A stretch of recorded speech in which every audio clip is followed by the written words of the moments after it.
السلام عليكم ورحمة الله وبركاته.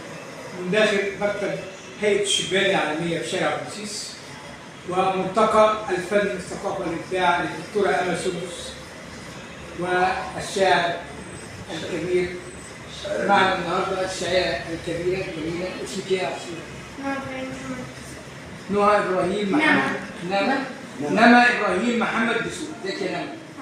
عاملة إيه يا حبيبتي؟ الحمد لله. هتقولي شعر إيه النهارده؟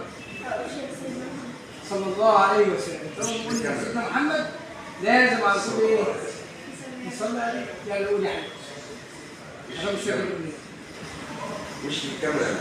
حبيبي يا رسول الله صلى الله عليه وسلم. يا نور من عند حب الله، أمانة يا رسول الله تبلغ قلبك إن شوقي زاد والله. كمان والله حبيبي يا ابن عبد الله، أمانة تبلغ السكان بإني معاك في كل مكان. أمانة يا رسول الله حبيبي. جميل جدا ما شاء الله عليه. كان صلى الله عليه وسلم ذكر النبي صلى الله عليه وسلم فصلوا عليه وسلموا تسليما حتى تنالوا جنة ونعيما. الله يجزي من يشاء مرة 10. قول لنا حاجه ايه تاني النهارده بقى؟ كلمة طيب غني لنا يا ستي اسمع صوتك الجميل. يا قمر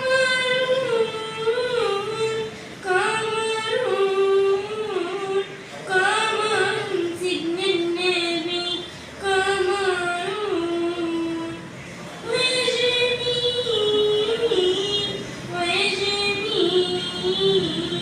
وجميل سيدنا النبي وجميل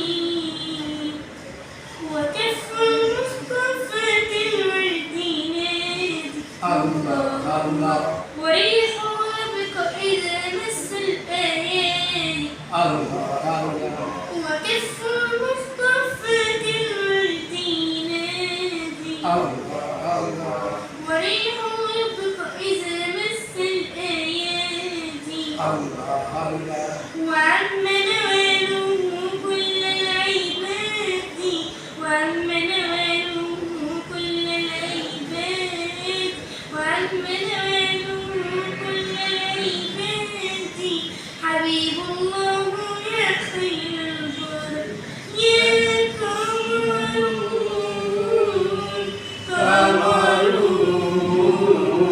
قمر سيدنا النبي قمر. الله عليك ابداع وجميل جدا.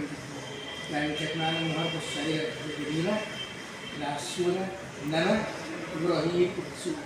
الفكره والدها برضك شاعر برضك الاستاذ ابراهيم دسوقي، ويعني مش عارف بس هو مش عايز يجي يسجل معانا. ما تيجي معانا يا ابراهيم هنا. لا شرفني. تعالى يا فندم اتفضل. برافو عليك يا نما كده. يعني ناخد بابا كده معانا كده. عليك خدني جنبك انا. انا استاذ ابراهيم زهد وانا بتشرف بلقاء حضرتك يعني النهارده. حضرتك الشعر اكيد انما ما تقولش الكلام ده من نفسها او من هو يعني اكيد حضرتك يعني ان شاء الله مبسوطه تسمعك يعني وتحاول تقلدها. طيب ممكن نسمع منك انت حاجه كده جميله كده؟ انا اولا شرفينا. سعيد وانت من الاشخاص المعتز على النفس. ربنا يخليك كده. انا هقول لك حاجه صغيره كده. نقول هند مثلا اللي بان المر بيسلم عليك هند، والمشار الدبابيس الجبل والمشارق الحلاوه الليفه والعسليه والنور النجيب سوري بيسلم عليك هند. وانا امي اخواتي الثمانيه وعلي بطول وسعد الكلب والامل والمريح وعم عويس والمعلمه فردوس وزباين القهوه وكل الحاره يا حبيبتي السلام. يا اجدع بنت شفتها عينيا تلف الدايره شايله الصندوق اللبن على دماغها وتلف القطر وتروح امريكا وفرنسا والنمسا وترجع تاني بنت بنوت في القرن ال30 تتجوز رمسيس العجلات بتاع الحته وتنزل تغسل مواعينها في شط النيل.